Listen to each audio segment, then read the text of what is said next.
बाबासाहेबांना पर्याय उरला नाही म्हणून बाबासाहेब संविधान सभेत गेलेले आहेत। याच्यासाठी की मी जर तिथे गेलो नाही तर माझ्या समाजाच्या विरोधात जे काही प्रस्ताव येतील त्याला विरोध करणारं कोणीही नसेल, म्हणून मी गेलो पाहिजे ही तळमळ बाबासाहेबांची आपल्याला दिसते आणि म्हणून काँग्रेस त्याला येऊ देत नव्हती बाबासाहेबांना। आणि दुसरा प्रश्न मला आश्चर्य वाटते की काँग्रेसमध्ये अनेक बॅरिस्टर होते सर, ते म्हणजे बॅरिस्टर तेजबहादूर सप्रू होते, बॅरिस्टर मुकुंद जयकर होते, आणि दुसऱ्यांदा जेव्हा फाळणी झाली भारताची आणि बाबासाहेबांची जी कॉन्स्टिट्युएन्सी होती ती पाकिस्तानमध्ये गेली, बंगालमधला तो भाग, आणि बाबासाहेब मेंबर कोणाचे राहिलेत तर ते पाकिस्तानच्या संविधान सभेचे मेंबर झालेत। तांत्रिकदृष्ट्या बाबासाहेब तर पाकिस्तानी नव्हते, त्यामुळे त्यांना जायचा प्रश्नच नव्हता, म्हणून बाबासाहेब टेक्निकली मेंबर राहिले नाहीत भारतीय संविधान सभेचे। आणि काँग्रेसनी खेळी खेळलेली आहे, काँग्रेस खेळी काय खेळलेली आहे, बॅरिस्टर मुकुंद जयकर यांची जी जागा रिकामी झाली होती राजीनाम्यानंतर, तिथल्या एका माणसाला म्हणजे ज्याला त्यावेळेस हे लोक प्रधानमंत्री म्हणायचेत, म्हणजे मुंबईचे बीजी खेर यांना व्हीप जाहीर केला काँग्रेसच्या पक्षाने आणि म्हटलं की मुकुंद जयकरांची जागा जी रिकामी झाली आहे त्याच्यावरती बाबासाहेबांना निवडून आणा। ही जबाबदारी कोणाची आहे तर काँग्रेसची आहे। मला एकदम आश्चर्य वाटतं की जो पक्ष भांडवलदारांचा आणि ब्राह्मणवाद्यांचा जो पक्ष बाबासाहेबांना संविधान सभेचा मेंबर बनवू देत नव्हता तो स्वतःच का बरं असं म्हणतो आहे की काहीही करा पण बाबासाहेबांना निवडून आणा। आणि तुम्हाला आश्चर्य वाटेल ती जर लिस्ट पाहाल, बाबासाहेबांच्या समोर 2 बाबी आहेत, ती जी लिस्ट आहे सदस्यांची संविधान सभेच्या, बाबासाहेबांच्या समोर एक आहे doctor B.R. Ambedkar, schedule caste federation Bengal, दुसरं आहे डॉक्टर B.R. आंबेडकर मुंबई काँग्रेस। म्हणजे काँग्रेसचे प्रतिनिधी म्हणून बाबासाहेबांना त्यांनी निवडून आणलं, म्हणजे किती मोठं षड्यंत्र आहे। आणि त्या निवडणुकीमध्ये ज्या माणसाने अनुमोदन म्हणून सही केलेली आहे, पहा षड्यंत्र काय आहे। मी फक्त माझ्या शंका उपस्थित करतो आहे, मी काही माहिती देत नाही तुम्हाला। माझ्यासमोर प्रश्न हा आहे की जी काँग्रेस पहिल्यांदा म्हणते की येऊ द्यायचं नाही, दुसऱ्यांदा म्हणते कसंही करणं आणा, आणि जेव्हा बाबासाहेबांनी राजीनामा दिला तो जो अनुमोदक माणूस होता नारायण काजरोळकर, त्याचं नाव चांभार समाजाचा माणूस, त्यांनी बाबासाहेबाला 52 निवडणुकीत हरवलेलं आहे। म्हणजे बाबासाहेब केव्हापर्यंत पाहिजे त्यांना, जोपर्यंत घटना लिहून होत नाहीत तोपर्यंत। संविधान लिहून झालं, आता बाबासाहेबाची गरज संपलेली आहे, आता बाबासाहेबाला पुन्हा लोकसभेत येऊ द्यायचं नाही, म्हणून तोच माणूस ज्यांनी अनुमोदक म्हणून सही केली होती तोच माणूस बाबासाहेबांना निवडणुकीत पाडतो 52 आणि 54 सुद्धा आपल्याकडे पडलेले आहेत बाबासाहेब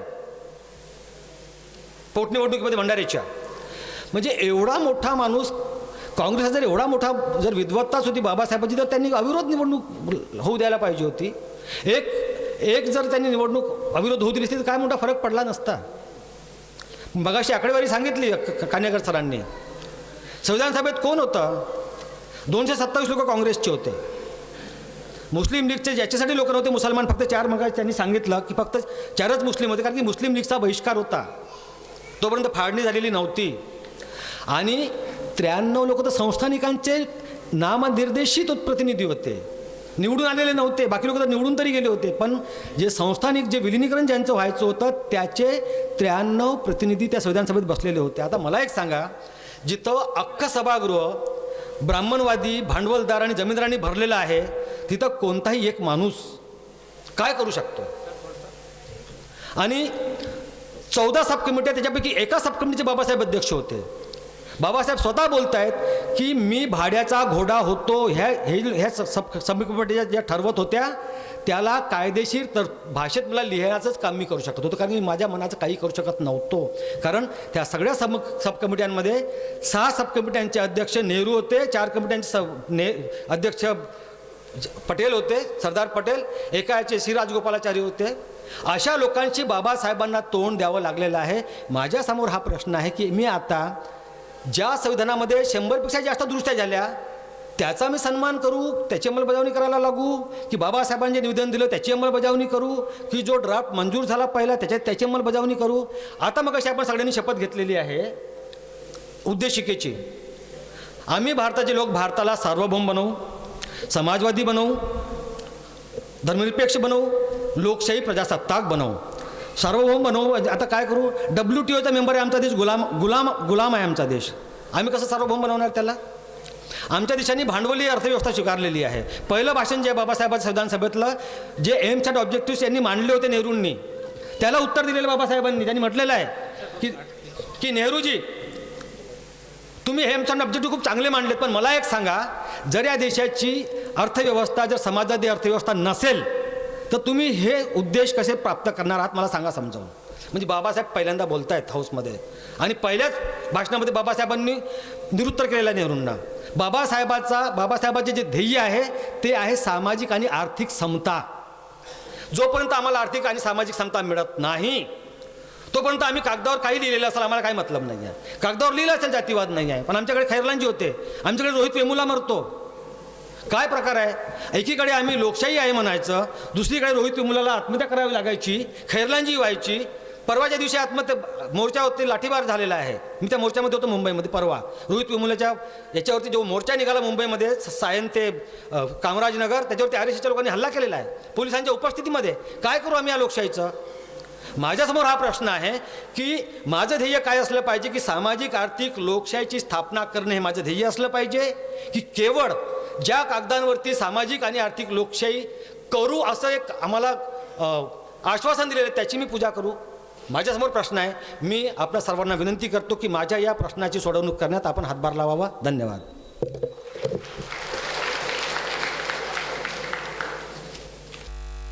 सिद्धार्थ टीकारामजी नंदेश्वर यांनी इथं यावं आणि आपलं मनोगत व्यक्त करावं. कृपया वेळेकडे लक्ष द्यावं अशी अपेक्षा आहे.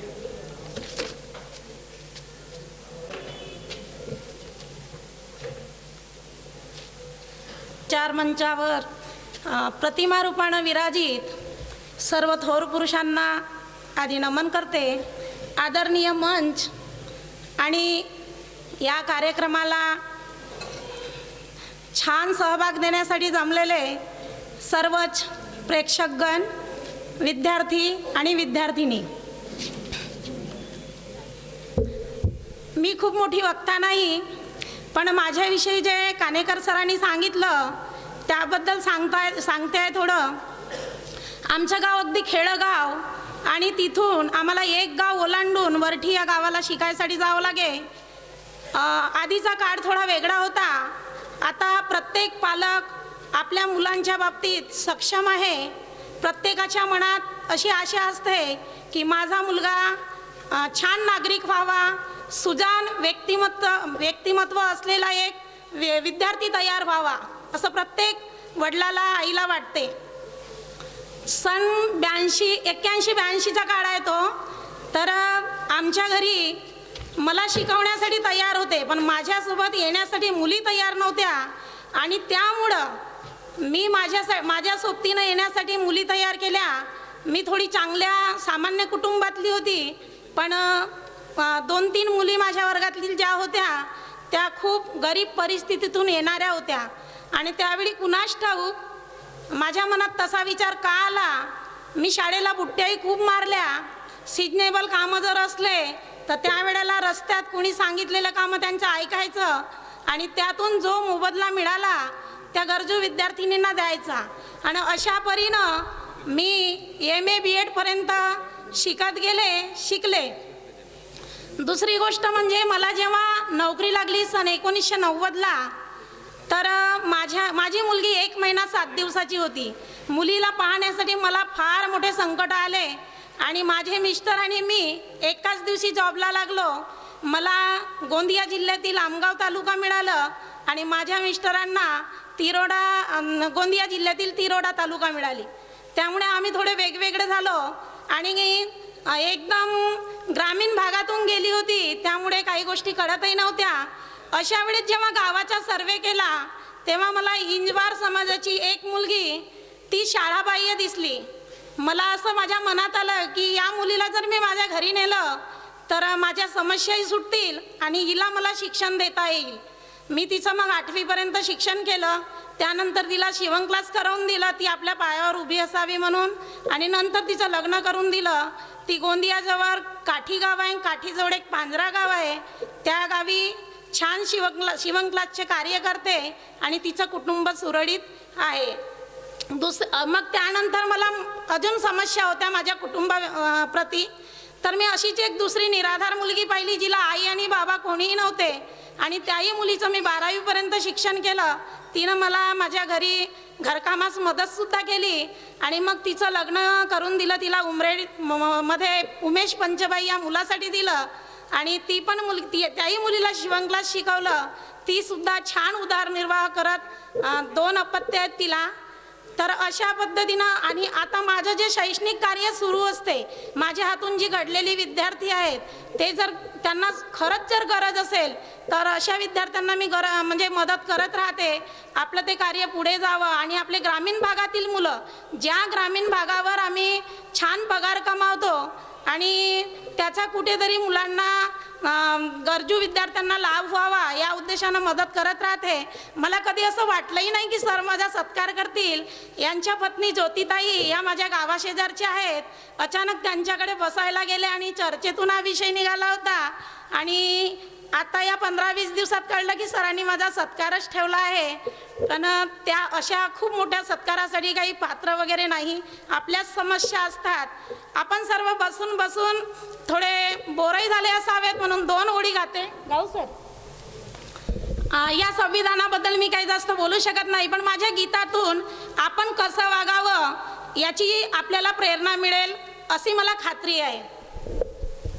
पाडू चला रे भिंत ही मध्ये आड येणारी, पाडू चला रे भिंत ही मध्ये आड येणारी, या मनातून बांधूया एक वाट जाणारी, या मनातून बांधूया एक वाट जाणारी, साधू या जो फूल जोडू प्रीती ज्यावरी, साधू या जो फूल जोडू प्रीती ज्यावरी, या मनातून बांधूया एक वाट जाणारी, या मनातून बांधूया एक वाट जाणारी. मी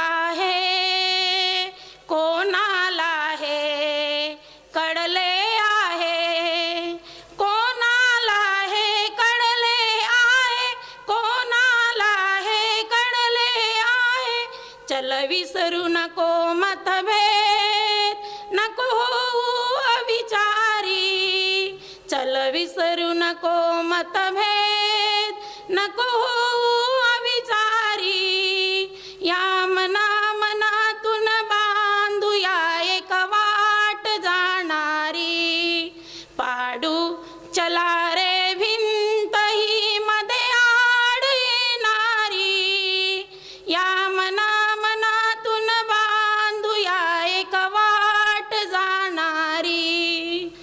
तुफान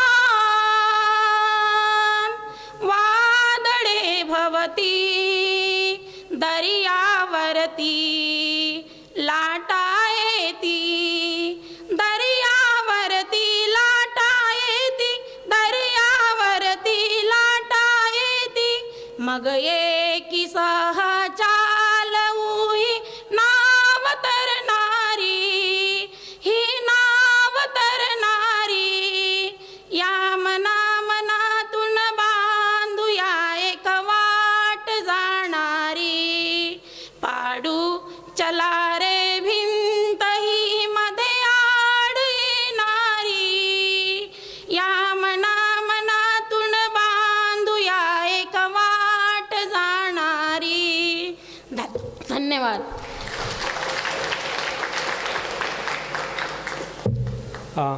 मुबारक अली उमर अली सय्यद सर.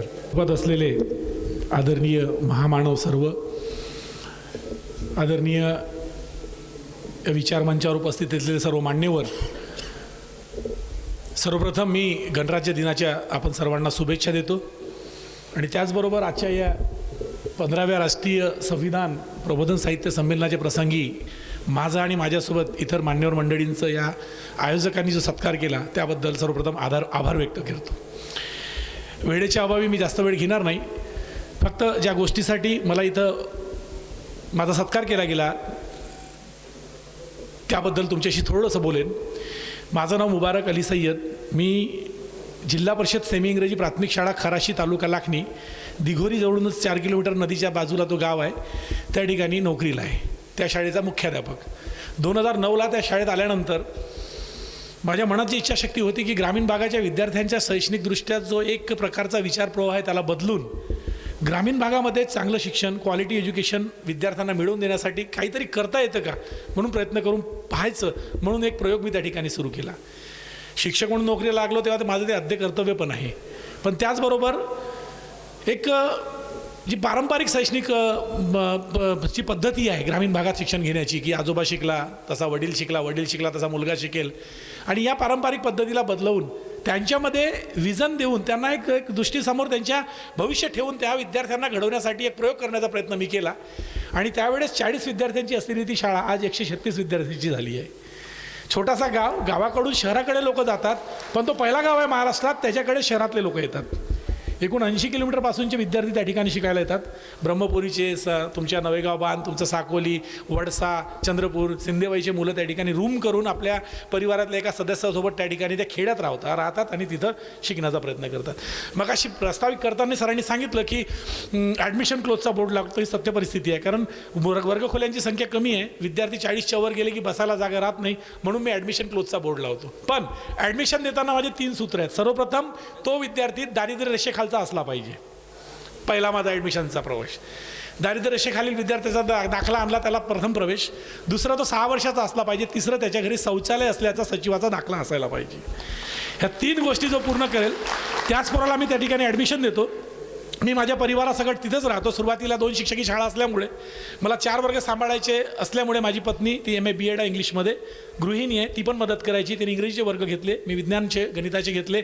आज अशी परिस्थिती आहे माझी शाळा महाराष्ट्रात गुणवत्ता विकास कार्यक्रमामध्ये मागील 3 वर्षापासून अव्वल आहे. एकूण 136 विद्यार्थ्यांमध्ये 84% विद्यार्थी अ श्रेणीमध्ये आहेत आणि उरलेले 16% ब श्रेणीचा एकही पोरगा नाही. ही विशेषता. आणि ते तुम्ही भेटायला या 3 वर्षात एकूण 14,000 लोकांनी शाळेला महाराष्ट्रातून भेट दिली आहे. दररोज 1 ट्रॅव्हल्स 2 ट्रॅव्हल्स तिथं येऊन जशी यात्रा भरते त्या खराशीला भरते आणि लोक येऊन ती शाळेतले विद्यार्थी पाहून कौतुक करत जातात. आणि पोरं कुठले तर संपूर्ण ग्रामीण भागातले गरिबांच्या प्रवर्गातून आलेले. मी श्रीमंताच्या पोरांना प्रवेश टाळतो कारण त्यांच्याकडे पैसा आहे, ते व्यवस्था करू शकतात आणि करतही होते. फक्त गरिबांचाच प्रॉब्लेम होता की शिकायचं कुठं, पैसा नाही, आर्थिकदृष्ट्या कमजोर असलेल्या लोकांचा वाली कोण, म्हणून म्हटलं चला आपण आपली जिल्हा परिषद शाळा तशी बनवायची. आणि मग त्या ठिकाणी आम्ही फक्त मराठी शिक्षण स्टेट बोर्डचं एज्युकेशन नाही, आम्ही CBSEचाही करिक्युलम आणतो, तो पण शिकवतो. त्या पद्धतीने नवोदयचे पोरं आम्ही कॉम्पिटिशनमध्ये तयार करतो. आमच्याकडे 1 ते 4च वर्ग आहेत, 5वा वर्ग घेता येत नाही आणि 5व्या वर्गाचीच नवोदयची परीक्षा होते. तर आम्ही काय करतो, एक आमच्या शाळेतून गेलेल्या विद्यार्थ्यांना आम्ही पालकांना विनंती करतो की यांना क्लासेससाठी आमच्याकडे पाठवा.